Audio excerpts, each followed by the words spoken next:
ये एक बढ़िया साइकिल का समय में से भारत आज गुजर रहा है। यानी देश में अरे अरे चीचा, चुनाव के बीच में टेलीप्रॉम्प्टर पूरी तरीके से फूक गया। और भैया आयरनी यहां पर देखो, वर्ल्ड लीडरशिप समिट यहां पर चल रहा है एचटी का, और उसमें हमारे जो लीडर हैं सबसे बड़े, वही अब्बा डब्बा जब्बा कर रहे हैं। खैर चुनावी मौसम शुरू हो चुका है, चुनावी मौसम के साथ जो है नेताओं की ड्रामेबाजियां भी शुरू हो चुकी है। और यहां पर मैं खासतौर से बात कर रहा हूं चाय वाली चीची के बारे में। जी हां, कुछ वीडियोस इनकी निकल कर आई हैं जो कि आगे चल के आपको दिखाऊंगा। लेकिन सबसे पहले बात करेंगे हम लोग कि आखिरकार चुनाव जो कि कल होने वाले फर्स्ट फेज के, उसमें कौन जीतता हुआ कौन हारता हुआ नजर आ रहा है। रीसेंट ओपिनियन पोल्स क्या कह रहे हैं। और यार वैसे तो गोदी मीडिया की बात का भरोसा नहीं किया जा सकता, लेकिन ओपिनियंस जो है ये काफी बार सही निकलते हैं। उसके पीछे का रीजन भी आपको बताऊंगा। सबसे पहले जरा एक बार आंकड़े देख लेते हैं। तो भैया अगर छत्तीसगढ़ की बात करी जाए तो अपनी स्क्रीन पर देखिए 90 सीटें यहां पर है, और यहां पर 45 से 51 सीटें जो है कांग्रेस को दी जा रही है, 36 से 42 बीजेपी को दी जा रही है। यानी कि कांग्रेस की सरकार फिर से एक बार यहां पर आती हुई नजर आ रही है। आगे बढ़ते हैं एक बार। मिजोरम की बात करें तो 40 सीटें हैं यहां पर, 40 में से 17 से 21 सीटें जो हैं वो एमएनएफ को दी जा रही हैं। उसके अलावा जेडपीएम को 10 से 14 सीटें दी जा रही है, कांग्रेस को 6 से 10 सीटें दी जा रही हैं, और अन्य को यहां पर 0 से 2 सीटें दी जा रही हैं। उसके अगर बात करते हैं मध्य प्रदेश के बारे में तो यहां पर 230 सीटें हैं, और कांग्रेस को 118 से 130 सीटें मिल रही हैं, बीजेपी को 99 से 111 मिल रही है, अन्य को 0 से 2। राजस्थान के बारे में अगर बात करें तो यहां पर 200 सीटें 67 से 77 कांग्रेस को मिल रही हैं, बीजेपी को 114 से 124 मिल सकती है, अन्य को 5 से 13। और अगर तेलंगाना की बात करें तो यहां पर 119 सीटें हैं, यहां पर 43 से 55 कांग्रेस को मिल सकती हैं, 49 से 61 यहां पर बीआरएस को मिल सकती हैं, और बीजेपी को 5 से 11। यानी कि अगर सिर्फ राजस्थान को हटा दिया जाए तो गोदी मीडिया के हिसाब से और इन सर्वेस के हिसाब से बीजेपी एक स्टेट में भी नहीं जीतने वाली। यानी कि काफी तगड़ी पनौतियां चुनाव से पहले यहां पर लग चुकी है रीसेंट ओपिनियन पोल्स में।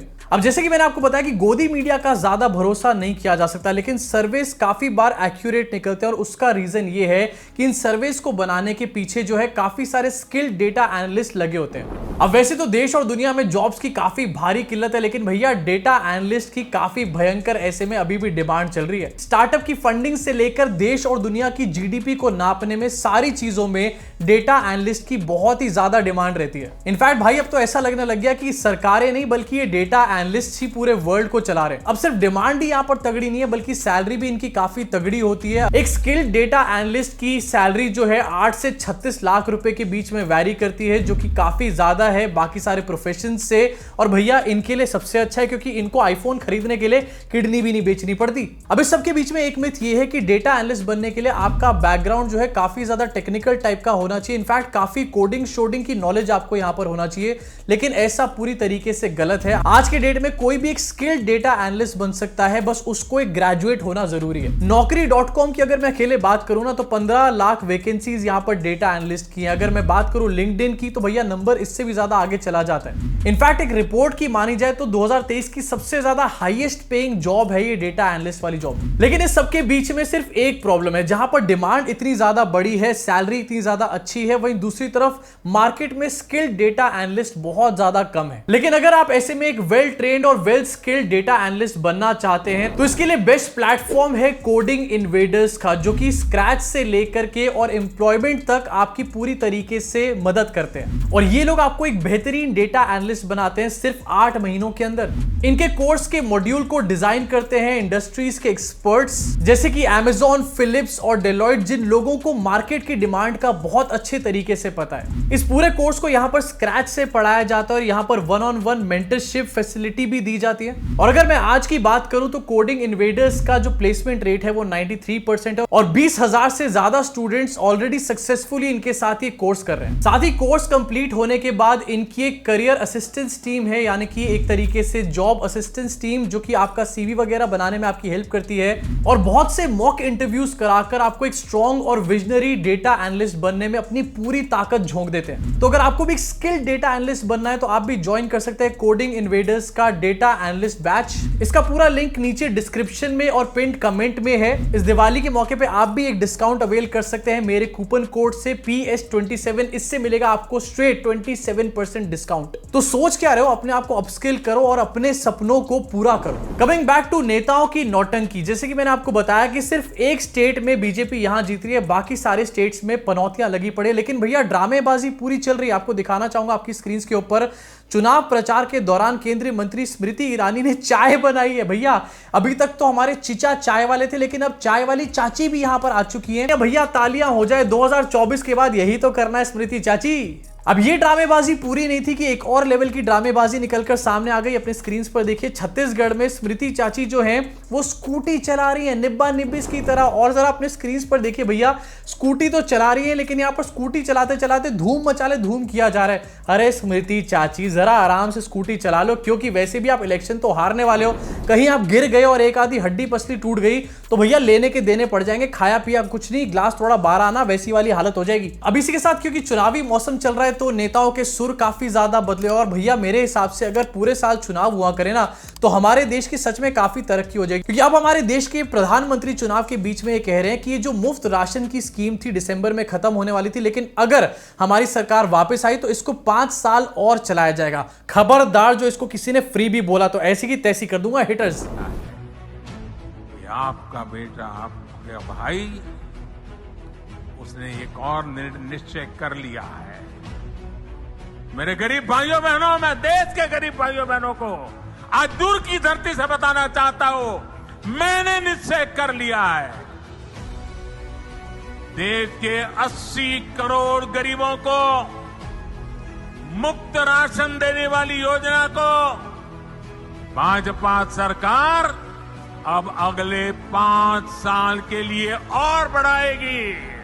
अब इस वीडियो में हमारे मोदी जी डेफिनेटली यहां पर एक फ्रीबी की बात कर रहे हैं, इसमें कोई शक नहीं है, लेकिन एक और चीज इसमें छुपी हुई है और वो है 2024 का कैंपेन। यहां पर एक सवाल चिन्ह ये बन के खड़ा होता है हमारे जितने भी ओपिनियन पोल्स हैं उनको देखने के बाद कि कहीं वो सारे सच तो नहीं है, क्योंकि हमारे मोदी जी जो हैं वो स्टेट इलेक्शंस के लिए यहां पर कैंपेनिंग नहीं कर रहे हैं। अभी से ही 24 के लिए कैंपेन करना शुरू कर चुके हैं, अभी से ही 24 के लिए घोषणा करना शुरू कर चुके हैं। अरे भैया पहले 5 स्टेट्स के इलेक्शन तो जीत लो, 24 बाद में पहुंचना, या फिर पहली हार मान ली है। इसी के साथ आगे बढ़ना चाहूंगा और जैसे मैंने बताया सुर काफी बदले बदले लग रहे हैं, ये भी देखिए अपनी स्क्रीन के ऊपर।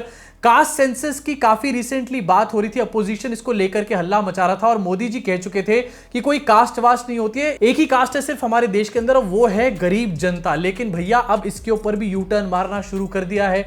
अमित शाह जी का ये स्टेटमेंट देखिए, कास्ट सेंसस को लेकर कहते हैं BJP never opposed it, needs careful thought. यानी कि अब देश के गृह मंत्री और भारतीय जनता पार्टी के दिग्गज नेता, स्टार प्रचारक ये कह रहे हैं कि कास्ट सेंसस से बीजेपी कभी मना कर ही नहीं रही थी, बस इसको जो है प्रॉपरली प्लान करके इस पे सोच समझ के इसको हाँ या ना करनी चाहिए। अब वैसे सुर बदले बदले तो काफी लग रहे हैं, लेकिन सिर्फ बीजेपी के नेताओं के नहीं भैया, कांग्रेस के नेता भी यहां पर पीछे नहीं। आपको दिखाना चाहूंगा, थोड़े समय पहले 14 एंकरों को हम बॉयकॉट कर रहे हैं, ये कर रहे हैं, वो कर रहे हैं, उसमें नविका कुमार का भी एक नाम था। लेकिन यहां पर अपने स्क्रीन पर देखो, कमलनाथ जी जो हैं वो अपने पूरे दिन का ब्यौरा नविका कुमार को देते हुए नजर आ रहे हैं। एक नहीं बल्कि 2-2 फोटोज आपको नजर आएंगी। नविका कुमार उनके साथ उनके हेलीकॉप्टर्स में घूम रही हैं। मेरे हिसाब से ये काफी बड़ा धोखा भी है इंडिया अलायंस के साथ। अब बहुत सारे लोग अपनी अपनी इसमें दलीलें पेश कर रहे हैं कि नहीं भाई ये गोदी मीडिया के लोग थोड़े बहुत सुधर गए हैं, ये हो गया वो हो गया है। लेकिन यार बात सारी ये है कि अगर गोदी मीडिया के लोग सुधर गए हैं तो कांग्रेस पार्टी इसके बारे में एक ऑफिशियल स्टेटमेंट क्यों नहीं दे रही है?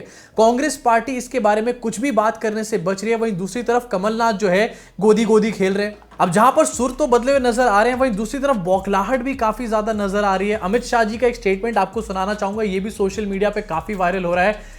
मैं कुछ नहीं बोलना चाहूंगा, जरा सुन लो एक बार। भैया इनका हिस्ट्री कहां से पढ़कर आए हैं समझ नहीं आ रहा मुझे। कांग्रेस पार्टी 550 साल से अयोध्या में प्रभु श्री राम के मंदिर का अपमानित अवस्था में रामलल्ला को हम देखते थे। भैया कांग्रेस 550 साल, क्या यहां पर इतिहास पढ़ाया जा रहा है? भाई मुझे तो लगता है हमारे देश का जो फ्यूचर है काफी खतरे में पड़ चुका है। जल्दी हटाओ यार ये बीजेपी पार्टी को। इसी के साथ एक और ट्रेंडिंग खबर आपको दिखाना चाहूंगा। और भैया दिल्ली के लोगों को एक खबर पढ़ने की जरूरत नहीं है, क्योंकि उनका दम घुट रहा है पूरी तरीके से। AQI जो है वो परसों 999 क्रॉस कर गया था, मतलब मीटर भी कह रहा होगा AQI नापने वाला कि भैया प्लीज कोई मुझे यहां से पहाड़ों में ले जाओ, सांस ना आ रही। और इसी साथ आना चाहता हूं अपनी आखिरी खबर की तरफ, और भैया यहां पर बात करूंगा विराट कोहली के बारे में। विराट कोहली ने सचिन तेंदुलकर के रिकॉर्ड को पूरी तरीके से तोड़ के रख दिया है। और ईस्ट दिल्ली के कूड़ेदान से काफी ज्यादा जलने की, सुलगने की यहां पर बदबूएं आ रही है मुझे। अब मैं इसके आगे कुछ नहीं कहना चाहूंगा, लेकिन विराट कोहली को कांग्रेचुलेट करना चाहूंगा क्योंकि यार उन्होंने अपने बर्थडे वाले दिन सचिन तेंदुलकर का रिकॉर्ड तोड़ा है। अब इसके बीच में हमारे कुछ नेतागण ऐसे भी हैं, अपने स्क्रीन पर देखिए, जैसे कि बंगाल के गवर्नर जो कह रहे हैं कि ये भी जो है मोदी जी की वजह से हुआ है, मोदी जी स्पोर्ट्स के ऊपर इतना ध्यान दे रहे हैं, इस वजह से कोहली जो है सेंचुरीज मार रहा है, इंडिया टीम जो है वो बार बार वर्ल्ड कप में जीत रही है। यार अगर इसी तरीके का लॉजिक लगाया जाए तो भाई सचिन तेंदुलकर की सारी सेंचुरीज के लिए तो कांग्रेस को यहां पर क्रेडिट देना पड़ेगा। मतलब यार कहां की ईंट कहां का रोड़ा। इसी साथ इस वीडियो को यही खत्म करना चाहूंगा। अब आपका क्या रिएक्शन है इस खबर के ऊपर और बाकी खबरों के ऊपर, स्पेशली चाय वाली चिची के ड्रामेबाजी के ऊपर और ओपिनियन पोल्स के ऊपर आपका क्या रिएक्शन है, कमेंट सेक्शन में कमेंट करके बताना। और अगर आपको बाय चांस अपने आप को अपस्किल करना हो, एक स्किल डेटा एनालिस्ट बनना हो, तो नीचे डिस्क्रिप्शन में और पिन कमेंट में लिंक दिया हुआ है, डिस्काउंट के साथ कोर्स को कर डालो। इधर उधर टाइम कम लगाओ, काम में ज्यादा लगाओ, आपकी जिंदगी में आपका ज्यादा फायदा होगा।